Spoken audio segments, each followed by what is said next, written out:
Hi, this video will discuss some of the examples of the practice that related to Australian professional standards for teacher. The standard number 2, narrow the contents and how to teach.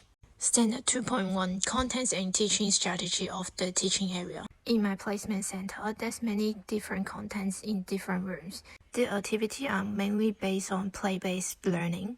It could be sensory play or artwork design or based on the science. Standard number 2, content selection and organization. The content selection are mainly based on the children's learning outcomes. When children have different learning outcomes, the teacher will design different curriculum for the children. The contents will not just be academic topic, and it could relate to children's physical and mental well-being. Standard 2.3, curriculums, assessments, and reporting. In each room, each student will have their own portfolio that record their learning journey and their learning outcome. Each of the months or period of times, the educator will record their observation of the children. Based on the observations and learning outcomes, the educator will plan their learning targets and plan their curriculums. Standard 2.4, understand and respect Aboriginal people and Torres Strait Islander people to promote reconciliation between Indigenous and non-Indigenous Australians. The center in the classroom shows the respect to the Aboriginal culture, just like our classroom's names parents. In Aboriginal language, it means penguins. In the beginning of each of the group times, we will use acknowledgement, and we always have the Aboriginal culture, signs and language, and the patterns put it in the settings in the room. And we always call group times yam times, because yam in Aboriginal language, it means many people meeting together. And we always letting children know what's the meanings and the colors behind the Aboriginal flags. Standard 2.5, literacy and numeracy strategies. Here will be a video that I interviewed my mentor, Rachel. I wanted to ask you about the literacy and numeracy strategy. Perfect. Yes. Yeah. Within the program, we sort of we have through that play-based emerging curriculum and the inquiry projects that the children are developing through the program, we have literacy and numeracy undertones throughout that. So it's quite deeply embedded into the program. So we will be constantly engaging in a process of assessment.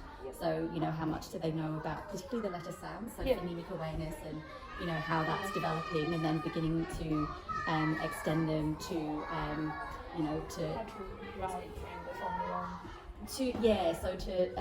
understand the onset rhyme and ending sounds, and to put letters with those sounds, and even working with them in those just little moments during the day, like clapping out the syllables in their names, so they're starting to grasp syllabification.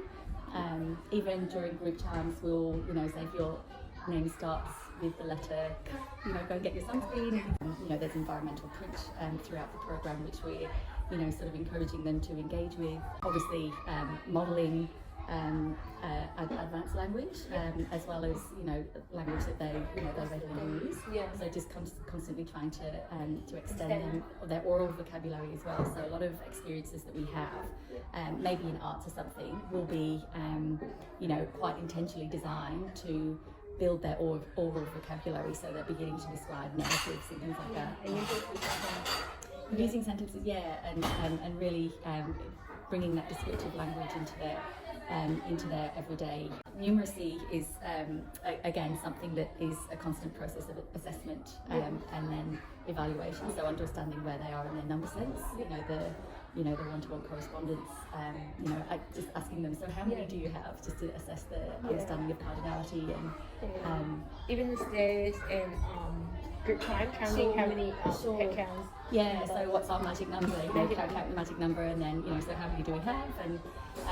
And then just constantly in block play, giving them those opportunities to extend and, you know, work with shapes, develop their directional language, you know, throughout all of those. And the songs we sing, 5 years of accent. Very tricky monkey. That's right. Standard 2.6, information and communication. Educators usually use technology items in their teaching activity. Just like dance party, they usually let children to choose their own songs in the iPad, or they could read the books through the iPad. And this is all for this video. Thanks for watching.